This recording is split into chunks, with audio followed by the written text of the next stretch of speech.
From NBC News, this is Today with Savannah Guthrie, live from Washington, D.C., and Hoda Kotb, live from Studio 1A in Rockefeller Plaza.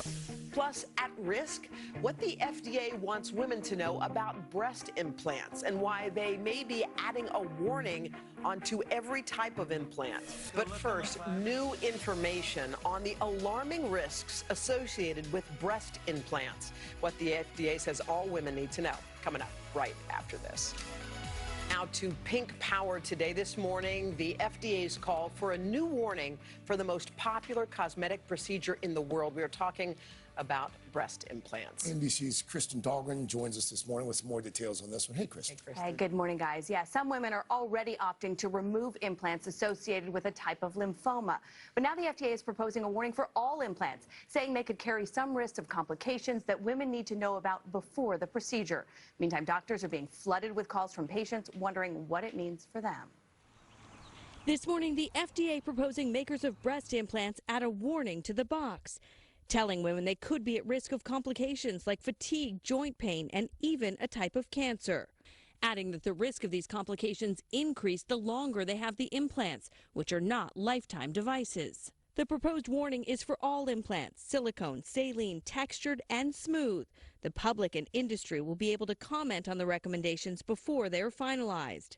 It comes just 3 months after the agency recalled one type of textured breast implant made by Allergan and linked to a type of lymphoma called BIA-ALCL. So this was the implant that was recalled? Yes, this textured implant was recalled. The textured implant was marketed to be the most natural looking, with a suede-like texture to stay in place better. About 70,000 women used to get textured implants every year, particularly breast cancer patients. Please speak with your plastic surgeon immediately. Stage 4 breast cancer survivor Karen Thompson broke down when she received the recall letter from Allergan. I really don't remember much after that, but all I was thinking was, holy cow, I have this textured implant. What she now calls a time bomb. Did you immediately want it out? Yes.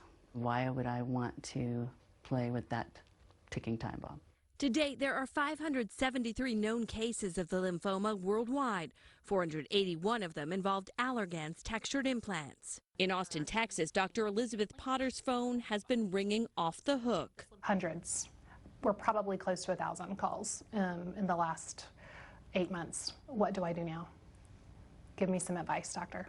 Both Allergan and the FDA say patients who have no symptoms of the cancer should not remove these or other types of breast implants, since the risk of developing BIA-ALCL is low.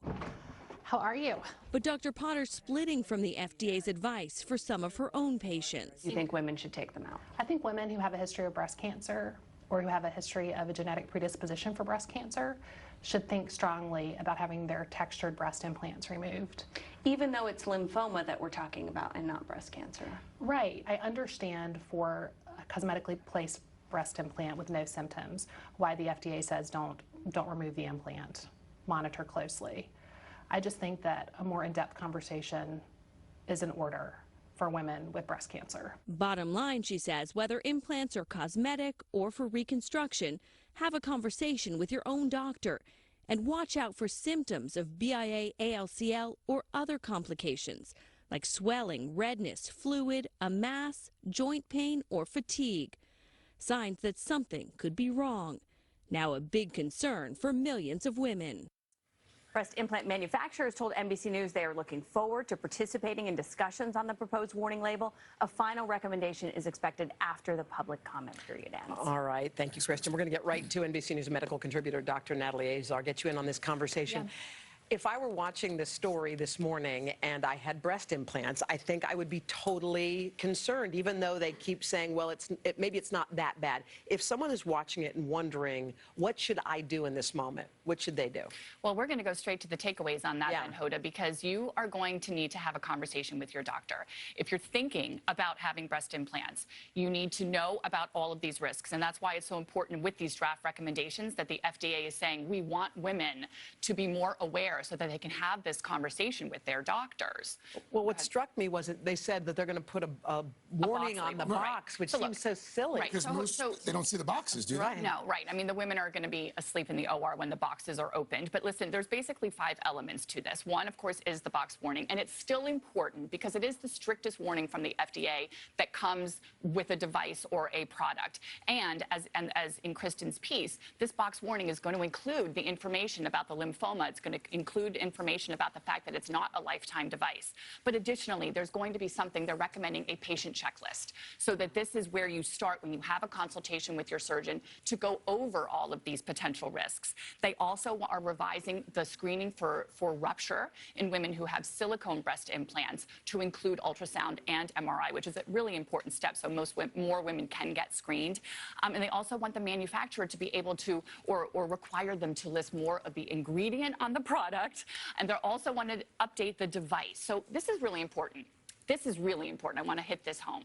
When you get something in your body, whether it's a defibrillator or it's an implant, you need to know what that is. You want to know specifics about the device, unique identifiers. Yeah. And this particular card is actually also going to have the black box warning and links to the website so that you can actually update your information from the manufacturer. There was a lot in this FDA statement, but at the end of the day, it's all about empowering women and making sure that they're having conversations with their doctors about this. If a woman already has a breast implant, Dr. Natalie, what should they... So look, at this time, there is no formal recommendation to remove implants in asymptomatic women.